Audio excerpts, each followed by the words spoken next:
at the close of the week-long trial. And we are learning 2 children were killed in a crash in Whitewater, why some in the area are raising concerns about the intersection where it happened. From the Channel3000.com Alert Center, this is News 3 Now at 5. Thanks for staying with us, everyone. Eric will be back on Monday. We start with breaking news into the Channel 3000 Alert Center. Quintez Cephas has been found not guilty on 2nd and 3rd degree sexual assault charges. Our Jamie Perez joins us now with reaction from the Dane County Courthouse. Jamie.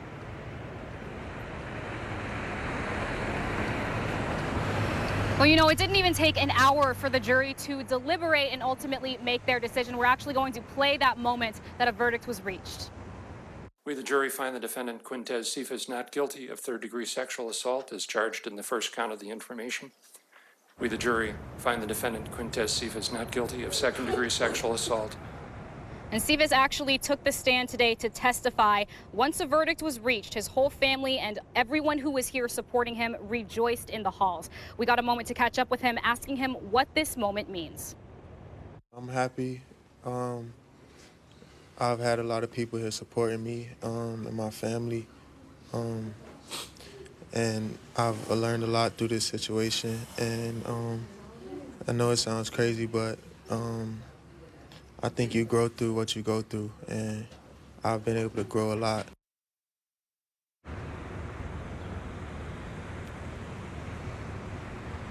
The prosecution said in the closing arguments that the jury should advocate for the victims. He said the victims did everything they were expected to do and added that a rape usually happens behind closed doors, but the jury did not end up voting in the prosecution's favor. Now, the defense attorney said that he does not believe the jury would have been able to make their decision, especially as quickly as they did, had they not had surveillance video of that night. He said that was key in determining the jury's time and decision here today. And we have been removed from the courthouse. The courthouse is all clear for today.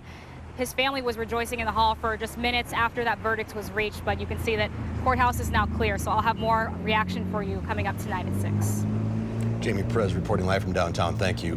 And we have more breaking news tonight. A federal judge in the District of Columbia has thrown out a Trump administration policy barring migrants who illegally cross the border from seeking asylum.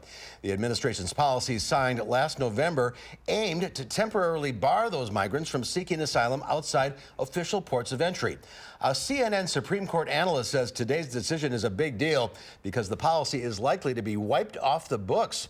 But its practical impact is smaller because the policy was already on hold from a California court injunction. 2 children are dead after a crash just outside Whitewater yesterday evening. Amy Reed talked to someone who said the intersection where this happened has been a problem for too long. It's just a tragedy. It's nearly 13 years to the day for David Catchell, the day his cousin crashed in the intersection of Highway 12 and County Road N. First thing I see, besides all the antifreeze, the smoke, the flames, is her personalized plate laying on the ground. And I went to myself, you got to be kidding me. His cousin walked away, beating this intersection's reputation. Anyone that's familiar with the area or not familiar with the area, it's just never ending. There's constant crashes, and unfortunately this one resulted into a death of 2 children. That's what happened Thursday evening. A Ford Excursion pulling a trailer turned left into the path of a semi. When the two collided, 2 girls in the backseat of the SUV, a 7-year-old twin and a 14-year-old, died. The force of the crash knocked a traffic light out of its spot into the ditch, and traffic was shut down for hours. Crews still had to come back today to pick up debris. Catchell said stories like this happen too much. Well, this intersection has always been a terrible intersection. The bypass altogether is a terrible disaster. The State Department of Transportation told me that soon something will change. They said next year this intersection will be redone as part of a project, though they couldn't give me details. For the people in Whitewater, it couldn't happen soon enough. Something needs to change. That's all there is to it. Amy Reed, News 3 Now. There was another 7-year-old in the SUV, as well as the driver and a passenger in the front seat. They are all in the hospital. The sheriff's office didn't know the extent of their injuries. The driver of the semi was not injured. A Lyft driver is accused of sexually assaulting a passenger in Madison. Police say 24-year-old Jeremy Foley was arrested this morning for second-degree sexual assault of a person under the influence. A woman told officers she called for a Lyft ride after going out drinking. She said the driver stopped short of her address on East Washington Avenue, about 7 blocks from the Capitol, then locked all of the doors and told her to perform a sex act on him. The victim told police she felt she had no choice and she called 911 when she got home. So weather now, clear and comfortable tonight. Let's get a look at your first alert forecast with meteorologist Chris Reese. Hi, Chris. Hey, guys. We've had that sunshine around pretty much all day long, but one of the things I'm noticing is we're starting to see at least some cloud cover sneaking in on the horizon. Here's a hazy look looking west from our station camera. Now, a lot of that cloud cover is not over us, but you have high clouds trying to stream in from the north and west. While we don't have any showers and thunderstorms over us, there are some showers and thunderstorms that have begun to develop over the UP of Michigan and parts of the North Woods. That cloud cover that you see on the horizon is actually all a part of that. I don't think it's going to make it towards us as we go through the rest of the afternoon and evening, though. Still very warm. The temperature 83 degrees. Those winds out of the east at 7 miles per hour. We'll cool down a couple degrees as we go through the next hour, eventually into the 70s by 8 o'clock, and we'll see those lows into the low 60s overnight. But I did add rain chances to the forecast for the weekend. We'll time that out coming up in Maine weather. All right, we'll see you then. Thanks, Chris. The Sauk County Sheriff's Department says a woman is safe and uninjured after veering off the highway into the Wisconsin River. This happened on Highway 14 near Spring Green and the Wisconsin River Bridge. A Spring Green rescue boat was able to get the woman safely to shore and her minivan out of the water. It only landed in about 3 feet of water, so it was pretty much anchored on the sandbar on its wheels.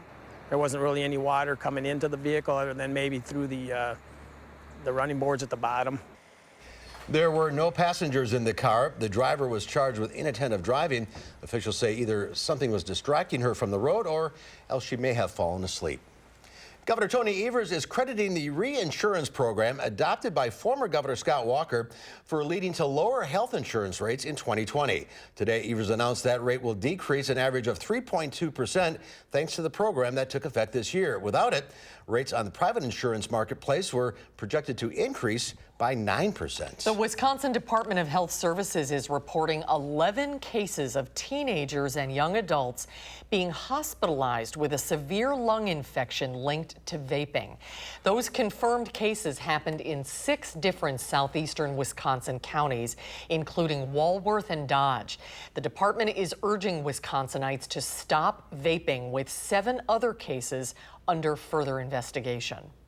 The unique part of this particular investigation is these people are coming in with very severe lung illnesses, but they don't have any kind of infections at all. Meanwhile, a bipartisan group of state lawmakers wants to ban people from vaping indoors. The proposed bill expands upon the 2009 smoke-free air law that prohibits smoking in indoor public places. We'll hear from one of those lawmakers tonight on News 3 Now at 10. It is day 2 of the CrossFit Games at the Alliant Energy Center. And right now the women are competing, and reigning men's champion Matt Frazier is still in first place, looking to take home his 4th title. At the end of the games today, the competition will be cut down to 11 teams and 20 athletes competing as individuals. The search for the fittest man and fittest woman on earth has brought visitors to Madison from across the country and the world. Today we talked with fans from Georgia supporting someone in the 14 to 15-year-old division. I think for our family it's so cool because my brother started and he lost about 50 pounds, became really active, started counting his food, like what he ate, started training a lot with me. So it's really cool that we get to train together. But I think really just kind of changed his outlook on life, kind of made him, more active and gave him more self-confidence.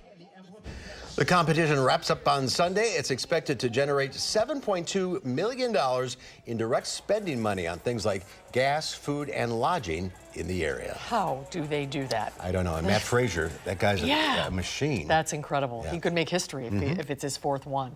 Next at 5, Eric Garner's children are speaking out, asking the police commissioner to listen to a judge's recommendation to fire the NYPD officer involved in the chokehold death of their father.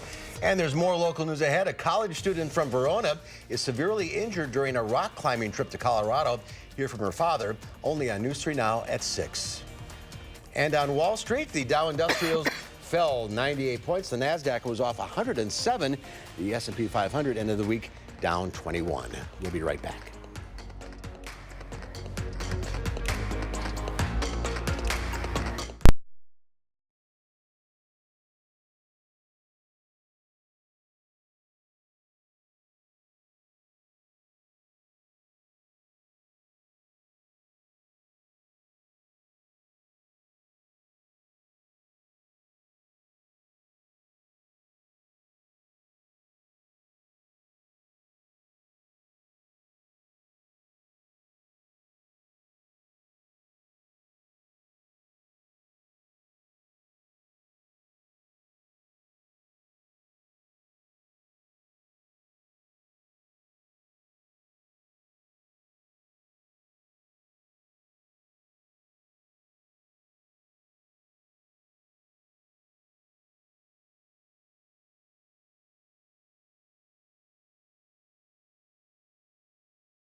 Welcome back. A majority of House Democrats are now on record publicly supporting inquiry into President Donald Trump. That's a sign of momentum for pro-impeachment lawmakers and will likely ramp up pressure on House Speaker Nancy Pelosi and Democratic leaders. Special Counsel Robert Mueller's uneven testimony did not immediately prompt a wave of Democrats to back an impeachment inquiry. But since the start of the 6-week recess last week, the number has steadily increased. President Trump is announcing a new trade deal with Europe, making it easier to export U.S. beef. This is a tremendous victory for American farmers, ranchers, and, of course, European consumers, because American beef is considered the best in the world. The announcement comes a day after the president turned up the heat on China to reach a trade deal. The president threatened to add 10% tariffs on an additional $300 billion worth of Chinese goods after negotiations between the two countries broke down. The tariffs would affect consumer products from China, including clothing, shoes, and electronics such as smartphones. The tariffs could go into effect September 1st if no deal is reached. And after more than 30 years, the U.S. has officially withdrawn from a nuclear pact, that is, with Russia, raising fears of a new arms race. Secretary of State Mike Pompeo wrote in a tweet this morning, Russia violated the INF and leaving the agreement is in the best interest of our collective security. The U.S. claims Russia has been building and testing intermediate range missiles in violation of the 1987 treaty. They've been doing that since 2014. Today, a judge recommended the New York Police Department fire the officer involved in the chokehold death of Eric Garner. Officer Daniel Pantaleo never faced criminal charges in Garner's death, which happened during a botched arrest 5 years ago. His last words, "I can't breathe." The case became a turning point in the national movement against police brutality. Today, 2 of Eric Garner's children appeared with activist Al Sharpton, calling for the New York Police Commissioner to follow the judge's recommendation to fire him. It's been too long. We've been waiting for 5 years for someone to say that he did something wrong.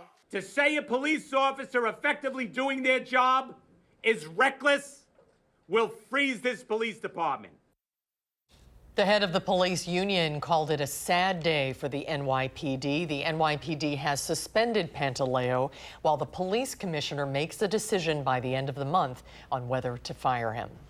Comfortable tonight and nice and sunny. Maybe some showers over the weekend, though. Let's get a look at your first alert forecast. Meteorologist Chris Reese has your forecast. Hi, Chris. Hello, guys. We've been watching some of that sunshine going through today, and folks, it's truthfully been around all week long. So yes, there are some rain chances, which all good streaks of sunshine come to an end at some point. But the good news is, well, you'll just have to wait and see. Temperatures right now, 83 degrees. We do have some additional cloud cover starting to be added into the mix, but notice things are very mild across the state. Today is a lot warmer compared to a couple of days. 86 as you work your way over towards Mineral Point. La Crosse at 87. The only cooler spots, the Lakeshore, where those temperatures are pretty well set into the 70s right now. That's also where the air is drier as the winds continue to come in off the lake. Dew points are in the 40s there, starting to see the mid-50s showing up as you work your way towards the central part of southern Wisconsin. But then check out the central and northwestern parts of the state. That's where those dew points are already into the mid-60s, even some upper 60s beginning to show up. You work your way into Minnesota, and there are spots with dew points close to 70. Superior has a dew point of 72. So yes, things are very humid in other parts of the state in the upper Midwest. I do think we'll begin to feel some of that humidity as we move into tomorrow. Showers and thunderstorms, none over the Madison area, but we are watching some towards the UP and parts of the Northwoods. Other showers and thunderstorms do exist as you work your way up towards International Falls. This is a weak boundary that's starting to work its way towards the south. We have another disturbance with this region of low pressure out throughout the high plains. All of these will have an opportunity to get closer towards Wisconsin as this high pressure slides towards the south and east. As that does so, that begins to bring in more of a southerly wind flow. That'll add more moisture to our atmosphere as well. So watch how some of these rain chances try to develop on Saturday night and afternoon. I think this model is a bit overdone, but you do see the fact that those rain chances are there.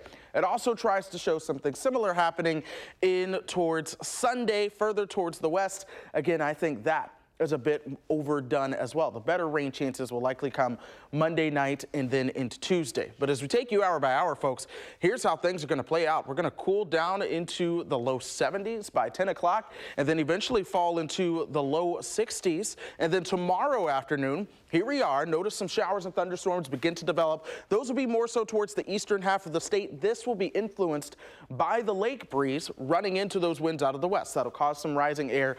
I think this is a bit overdone again. But still, some of these showers and thunderstorms will try to push their way southward, and that'll bring us a better chance to see a shower or thunderstorm as we go into tomorrow. So we've raised that chance of rain from slight into a decent chance of seeing some rain showers tomorrow. Not everyone will get in on that, though. Here's what happens early on next week. Some of that cooler air starts to dive in out of Canada. By Thursday into Friday, I do think we begin to be right on the border between the colder air towards the north and the warmer air towards the south. That will lead to even more rain chances around here. So those are things that we're going to be watching closely. Otherwise, we'll be mostly clear tonight. Look for those lows falling towards 62. Sunshine for most of tomorrow with the highs near 84. That chance of a shower or thunderstorm will come in later on in the afternoon and evening. Otherwise, look for the sunshine to predominantly be the main story, folks. Of course, we'll watch for some chances for rain as we get towards late next week as well. But for now, we're keeping the forecast fairly dry. Let's go ahead and show you guys your first alert traffic as you all are headed home on this Friday. This is the Beltline at Park Street right now. Notice things are really slow going in the eastbound direction, but the westbound direction not having as bad of a trouble getting home at the moment. In the meantime, US 12 speeds are about 60 miles per hour towards the western side of town, but you begin to slow down once you get past Seminole Highway over towards West Broadway by the Walmart on the Beltline. Downtown, of course, we are seeing at least a couple of areas where the traffic is moving slow, but I will say the traffic flow is a little bit better today as it has been compared to other days this week. Mostly green and a couple yellow showing up in the traffic icons there. Your slowest speed right now, or slowest route, is going to be University towards the interstate. That's taking you about 23 minutes right now with an average speed of 40 miles per hour. All right, not bad for a Friday. Thank you, Chris. Next at 5, if you're trying to sell your home, it may be tempting to take a company's cash on the spot offer, but there's a catch you should know about, and we'll talk about it when we come back.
Welcome back. Well, do you want to sell your home instantly? More and more companies are offering homeowners cash on the spot. But as Laura Podesta reports, this supposedly stress-free option still comes at a cost.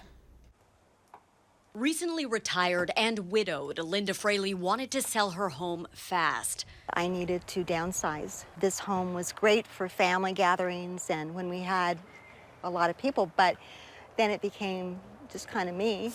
But the idea of cleaning and fixing up her house, finding a real estate agent, and waiting weeks, if not months, for a buyer was too stressful.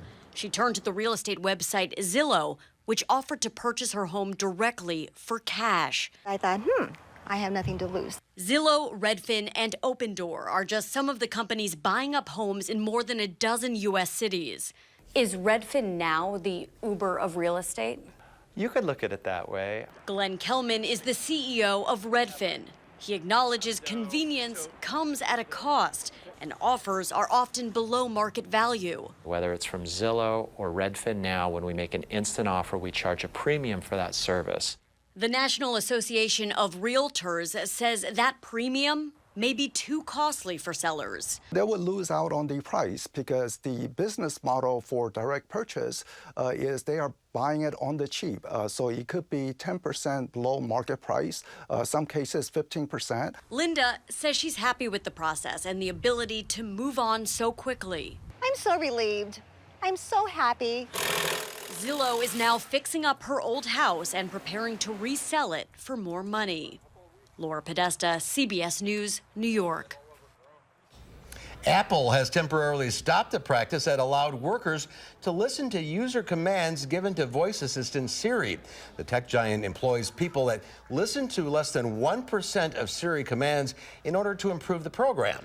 Apple says it's conducting a review after concerns about the scope of recordings contractors were listening to. Apple says the workers don't have access to any personal information about the user and that the data is encrypted. More local news now. The Better Business Bureau is reporting an increase in online puppy scams in recent weeks. Multiple customers report finding a pet online and paying for the pet up front, expecting the puppy to be there. But there is no puppy, and the scammer pockets the money. The Better Business Bureau Regional Director Susan Bach says this is a common scam where people usually lose about $1,000 before realizing it's a scam. The BBB recommends completing thorough research of the website and the animal before you hand any money over. If you're thinking about purchasing or adopting a pet, you should always see it in person first. That is, the best, most foolproof way of being, protecting yourself from being scammed like this. All animals from a breeder or up for adoption should come with official paperwork and medical records. That's according to the Dane County Humane Society. Simply verifying that information could save someone from being scammed. All right, we'll have another check of the weather when we come back.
Tonight on the CBS Evening News, new details in the latest Kennedy tragedy, what we've learned about the sudden death of Robert Kennedy's granddaughter, Saoirse. Plus, the summer of the sharks, why there are so many sightings up and down the East Coast. And Steve Hartman's On the Road, how a neighbor's sweet gesture made all the difference for a young patriot. That's all tonight, right here on the CBS Evening News.